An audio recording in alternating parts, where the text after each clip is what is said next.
Mundiales de Fútbol, la memoria que rueda.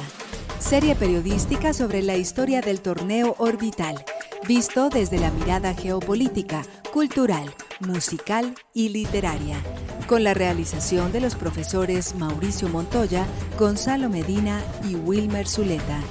Presentada por UN Radio, emisora de la Universidad Nacional de Colombia.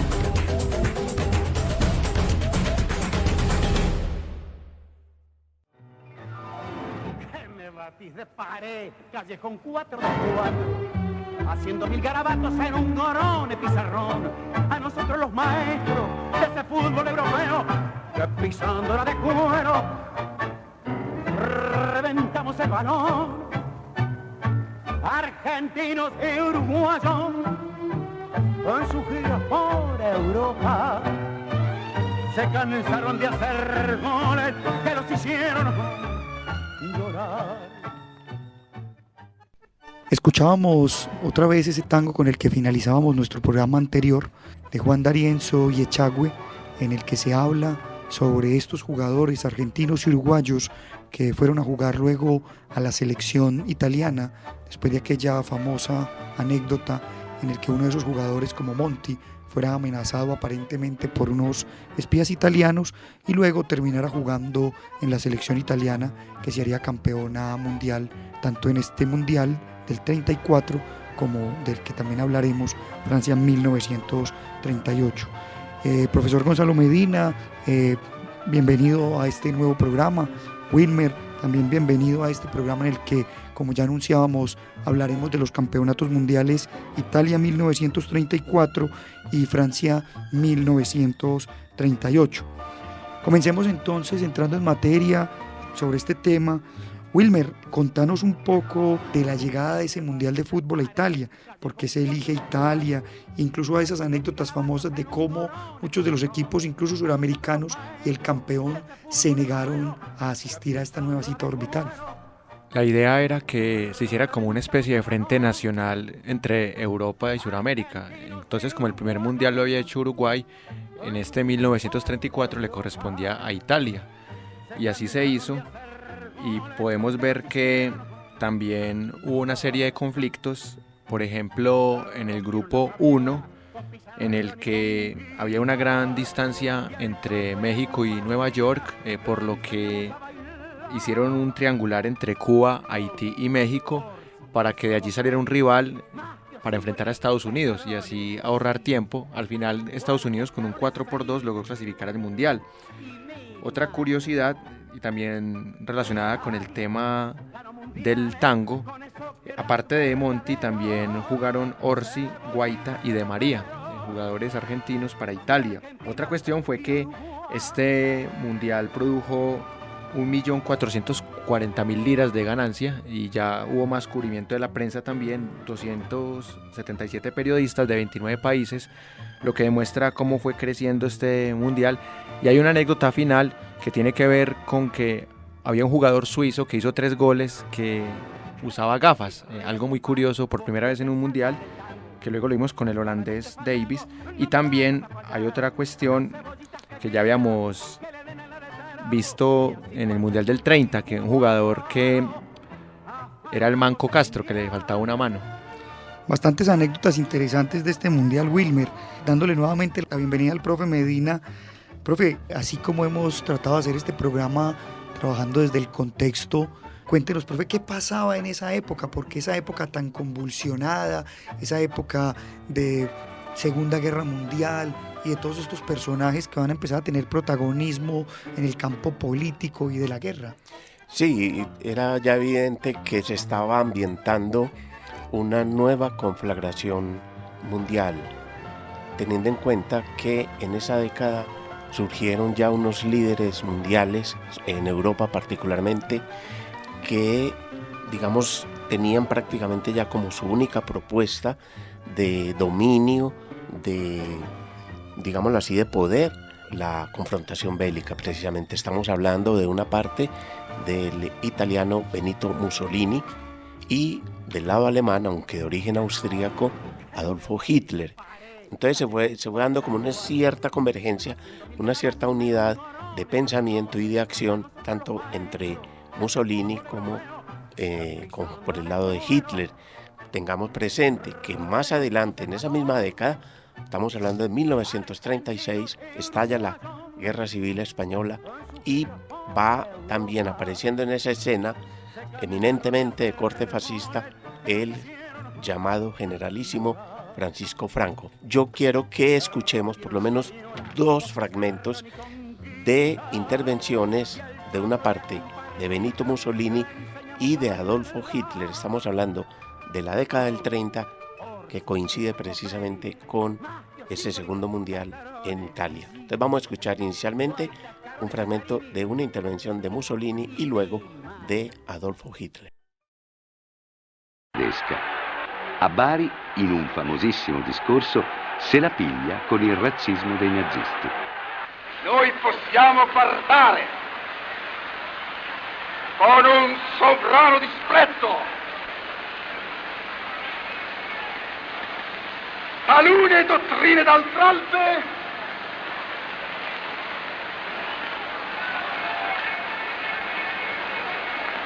di gente che ignorava la scrittura con la quale tramandare i documenti della propria vita in un tempo in cui Roma aveva Cesare, Virgilio ed Augusto.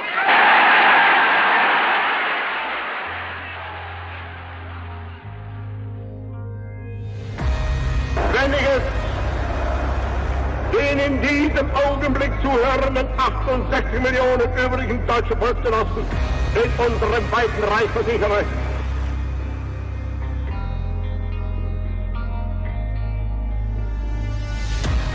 dieses Land ist deutsch, es hat seine Mission begriffen, es wird diese erfüllen und es soll an Treue zur großen deutschen Volksgemeinschaft von niemandem überboten werden.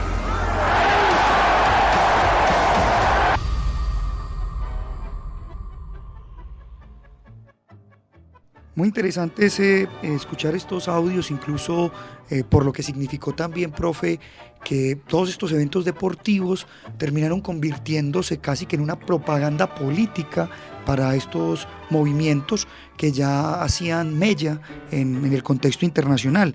Incluso el papel de la prensa y cómo también en otros elementos deportivos, como lo fueron los Juegos Olímpicos del 36, pues allí en Múnich también este tema del deporte y la ideología política jugaron un papel bastante importante. Claro, y fue en esos Juegos Olímpicos de Berlín 1936 cuando, contrario al proyecto nazi, proyecto fascista liderado por Adolfo Hitler, ocurrió lo inesperado y fue como el atleta norteamericano Jesse Owens prácticamente humilla, hace callar, por así decirlo, a todo ese escenario predominantemente europeo y alemán y se impone como representante de la raza negra y contrariando, por así decirlo, a Adolfo Hitler y su propuesta nazi, que estaba precisamente en ese estadio de Berlín. Entonces Owens, digamos que silencia, como ocurriría posteriormente en 1950 con Uruguay, silencia, digámoslo así, toda la tribuna y de alguna manera se le asesta una especie de derrota a la propuesta nazi, de esa propuesta pues de concebir una nueva raza, la famosa raza aria, y Owens, ese atleta precisamente, es quien se encarga de desmentir en la práctica ese modelo totalmente autoritario de Hitler y de Benito Mussolini. Hablaba usted, profe, de las tribunas y lo importante que es ese otro personaje que hace parte de esta esencia del fútbol, que es el hincha. Recordemos, Wilmer, también que durante este mundial y también el de Francia 38, pues jugaron un papel muy importante en las tribunas los llamados camisas negras. ¿Quiénes eran esas figuras, Wilmer, y por qué fueron tan importantes para los mundiales y también incluso para Benito Mussolini? Fueron muy importantes porque a través de la ideología fascista ellos querían aprovecharse del evento orbital para seguir perpetuando su gran ideología en su momento, que ellos estaban tratando de imponerse, y también se ha visto, como decía usted, Mauricio, en diferentes mundiales, que luego hablaremos, como el de Argentina 78, en donde el fútbol se convirtió en el instrumento de una dictadura. Claro, así entonces estos elementos, tanto la música, los atuendos, las camisas negras, incluso el saludo fascista que fue tan mal recibido en muchos estadios, pues se convirtieron en elementos propagandísticos. Vamos a escuchar un fragmento de ese himno de la juventud fascista italiana, que en muchas ocasiones se escuchó en los estadios y se escuchaba también a las afueras de ellos, y que, como decíamos, pues para muchos no hacía como mucha gracia. Escuchemos este fragmento.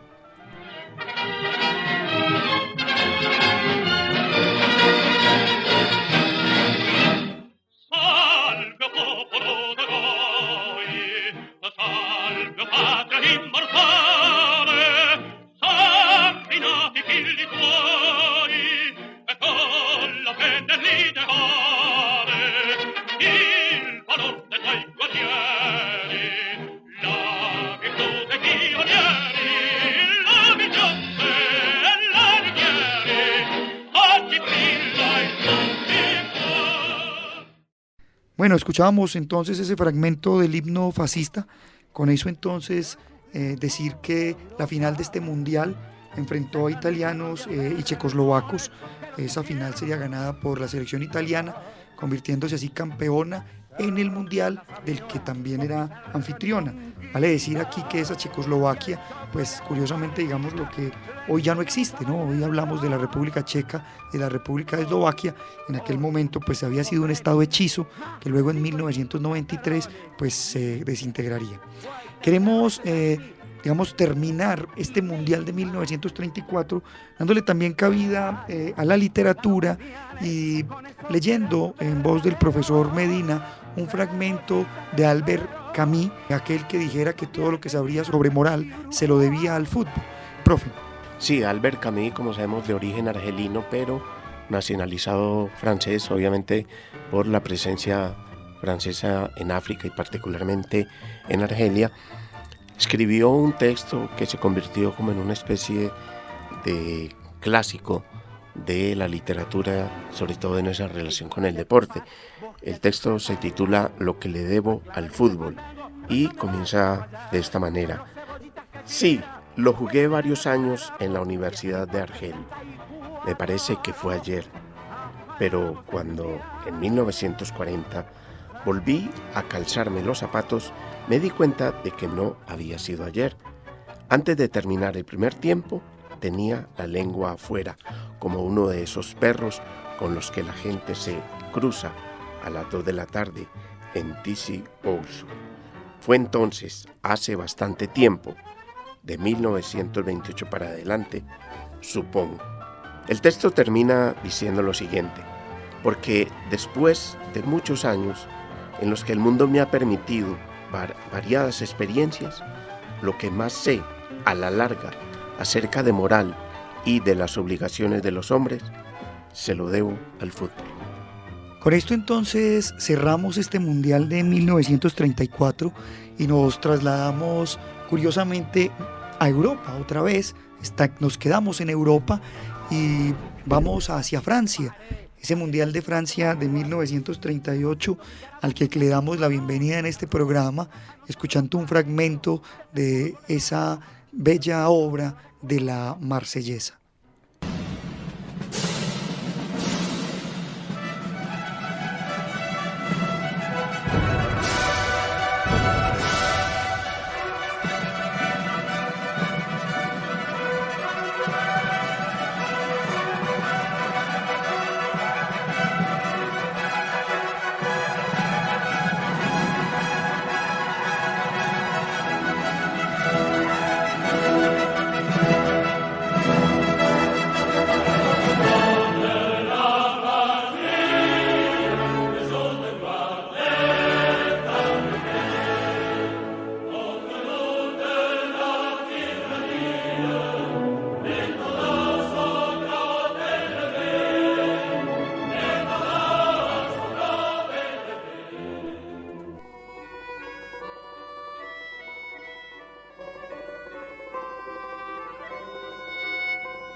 Sous le ciel de Paris s'envole une chanson.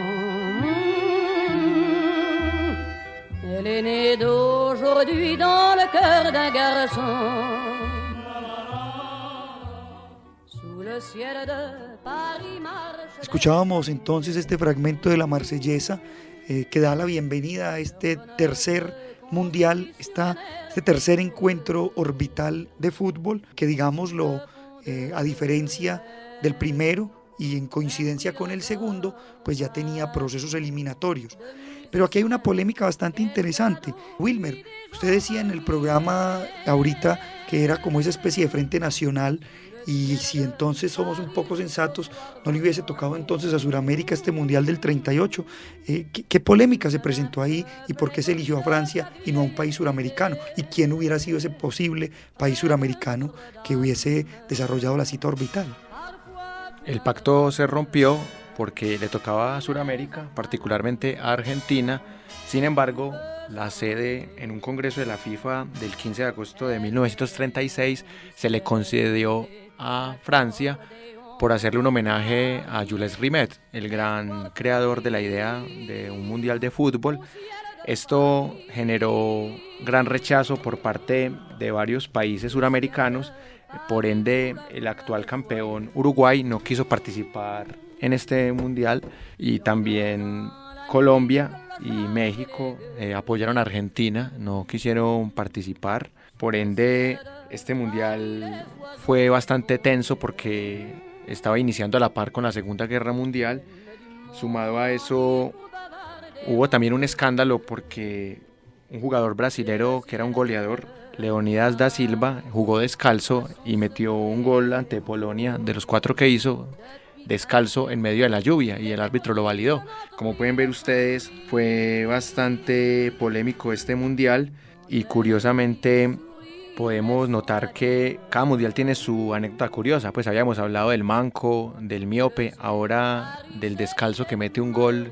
Bueno, un poco siguiendo este juego también del programa donde hablamos de asuntos políticos, vale decir que en la estructura del mundial pues se jugaba desde lo que hoy nosotros conocemos como los octavos de final, 16 selecciones que se enfrentaban, y aquí hay una anécdota curiosa.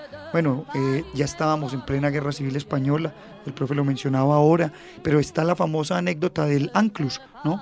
Austria, que había sido clasificada para este mundial, pues cuando llega la etapa clasificatoria, la eliminatoria dentro del mundial, pues no participa porque Alemania, la Alemania nazi, esa Alemania de Hitler, se ha anexado a Austria en eso que dio por llamarse el Anschluss. Incluso varios jugadores austriacos terminaron casi de manera obligada jugando en la selección alemana durante aquella cita orbital. Profe Medina, ¿qué podemos decir de más de esos asuntos geopolíticos? El asunto de la guerra mundial, el asunto de la guerra civil española, de alguna manera, ¿cómo impactaba todo esto en el campeonato? Debió haber sido bastante tensa.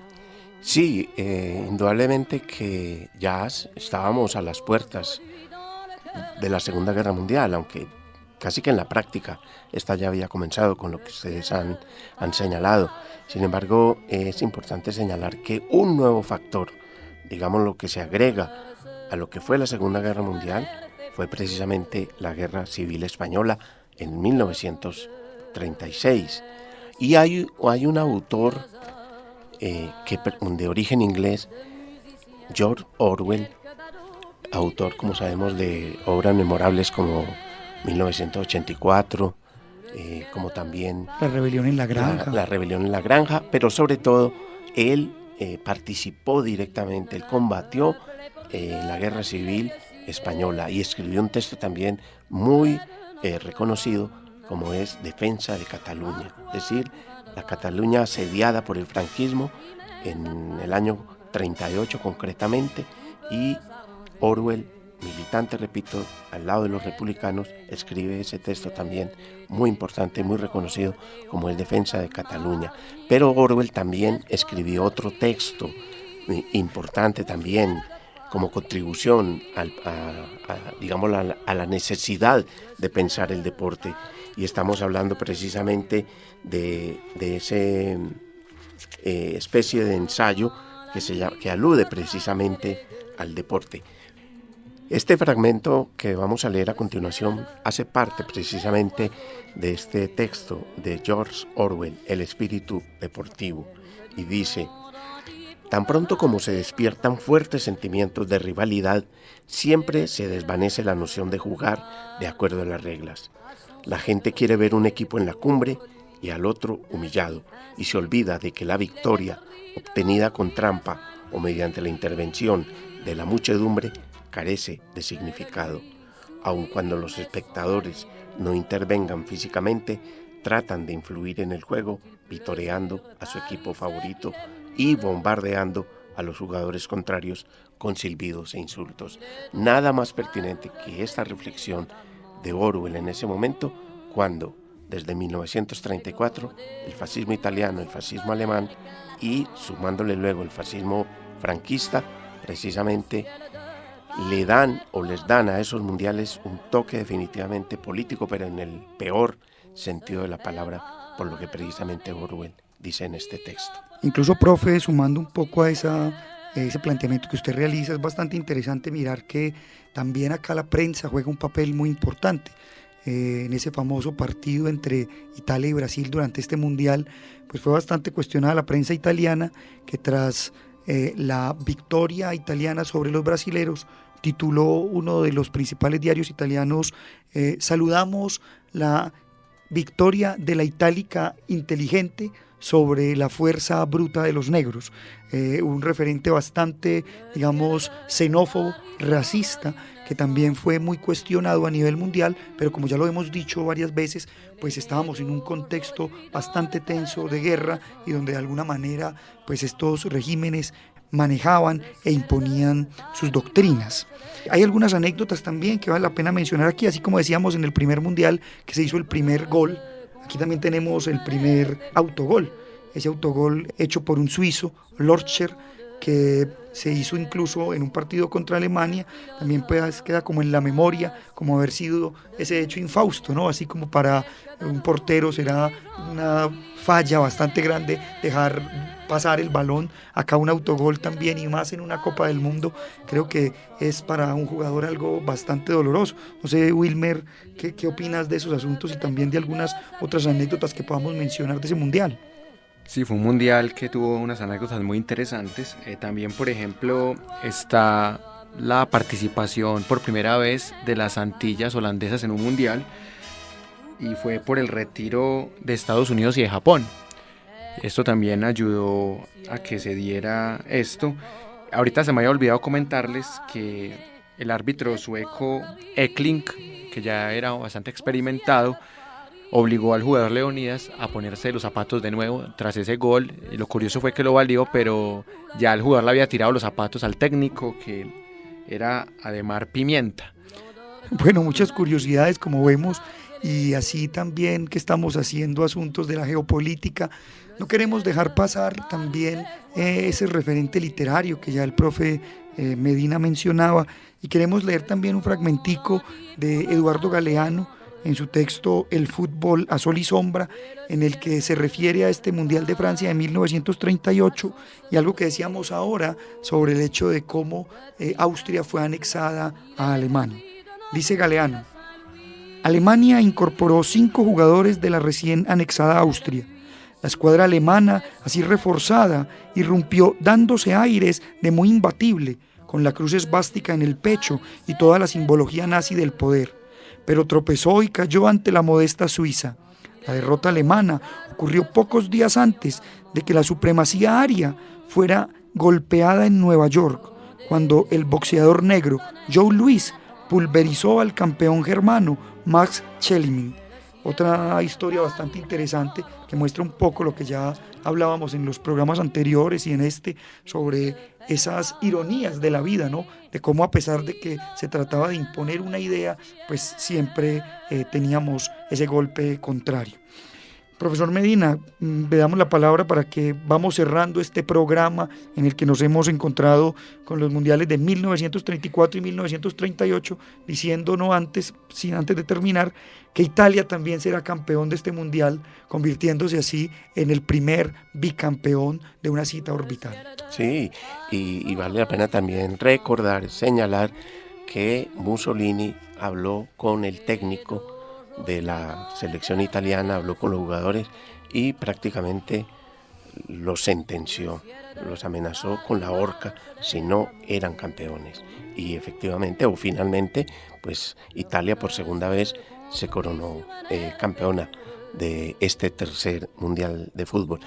Yo quisiera que termináramos este tercer programa, o mejor, esta referencia con el tercer mundial de fútbol, Mauricio, con un fragmento del himno del Partido Comunista Italiano, un himno que es mundialmente conocido porque es también como una expresión de resistencia de sectores de izquierda, sectores revolucionarios contra ese modelo fascista que Mussolini trató de establecer, pero que finalmente, por fortuna, se frustró precisamente cuando él ya es condenado también a la horca.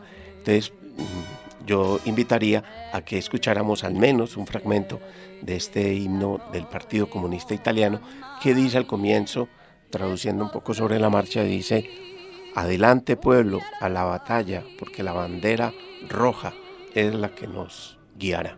Con eso terminamos entonces este programa. Agradecemos a nuestros oyentes, al profesor Wilmer y al profesor Medina, quien les habla Mauricio Montoya. Nos encontramos nuevamente en nuestro próximo programa para hablar sobre Brasil 1950.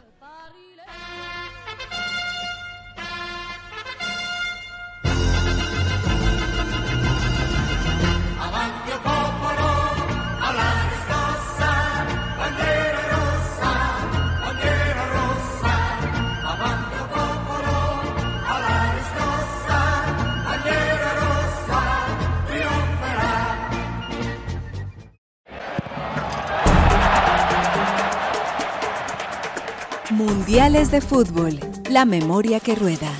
Serie periodística sobre la historia del torneo orbital, visto desde la mirada geopolítica, cultural, musical y literaria, con la realización de los profesores Mauricio Montoya, Gonzalo Medina y Wilmer Zuleta.